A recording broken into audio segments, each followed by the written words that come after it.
কবির চপল, ATN Bangla, Dhaka. প্রত্যাশা অনুযায়ী না হলেও ছন্দে ফিরছে রফতানি খাত। গত 4 মাসে আগের বছরের একই সময়ের চেয়ে $48 কোটি বেশি রফতানি হয়েছে। বিষয়টিকে সাময়িক স্বস্তি হিসেবে দেখছেন বিশ্লেষকরা। রফতানি বাড়াতে দক্ষিণ আমেরিকা সহ শুল্কমুক্ত সুবিধা পাওয়া যাবে এমন দেশে বিকল্প বাজার খোঁজার পরামর্শ দিয়েছেন তারা। আরো জানাচ্ছেন মাহবুবুল আলম। রপ্তানি উন্নয়ন ব্যুরো ইপিবির হিসেবে অক্টোবরের সার্বিক রপ্তানির অবস্থা ভালো থাকায় জুলাই থেকে অক্টোবর এই 4 মাসে প্রবৃদ্ধি আগের বছরের তুলনায় 5 ভাগ বেড়েছে। এই সময়ে আয় হয়েছে $1013 কোটি। এই আয় আগের বছরের একই সময়ের তুলনায় $48 কোটি বেশি, তবে লক্ষ্যমাত্রার চেয়ে $39 কোটি কম। সাম্প্রতিক মাসগুলোতে কিন্তু রপ্তানি আয়ের মধ্যে খুবই ওঠানামা চলছে।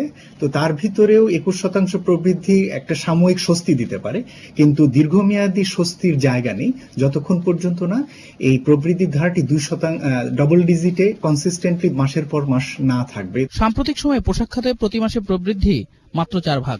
কাঙ্ক্ষিত অবস্থানে পৌঁছাতে প্রবৃদ্ধি দরকার 10 ভাগ।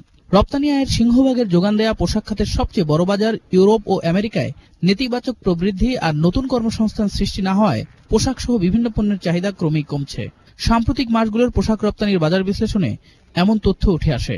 এই অবস্থায় ব্রাজিল, চিলি সহ দক্ষিণ আমেরিকার দেশগুলোতে পণ্য রপ্তানির সুযোগ সৃষ্টি করা প্রয়োজন বলে মনে করেন বিশ্লেষকরা।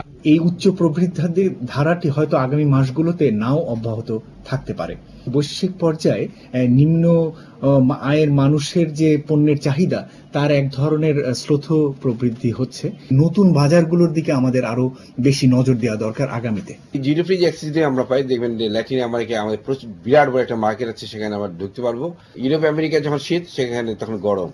তো রিভার্স ওয়েদারে যদি আমরা ক্যাচ করতে পারি, 8 মাস না আমাদের 12 মাসই একেবারে স্বাভাবিকভাবে কাজ চলবে। রপ্তানি উন্নয়ন ব্যুরো ইপিবির সবশেষ তথ্য অনুযায়ী অর্থ বছরের প্রথম 4 মাসে চিংড়ি, চামড়া ও চামড়াজাত পণ্য, প্লাস্টিক এবং হোম টেক্সটাইলের মতো বড় খাতে রপ্তানি অনেকটা কমেছে। তবে ব্যতিক্রম পাট ও পাট পণ্যের রপ্তানি আগের বছরের চেয়ে 9 ভাগ বেড়েছে। Mahbubul Alam, ATN Bangla, Dhaka. Transparency international সংসদকে পুতুল নাচের নাট্যশালা বলে রাষ্ট্রদ্রোহিতার অপরাধ করেছে। তাই 3 দিনের মধ্যে এর জন্য ক্ষমা চাওয়ার দাবি জানিয়েছেন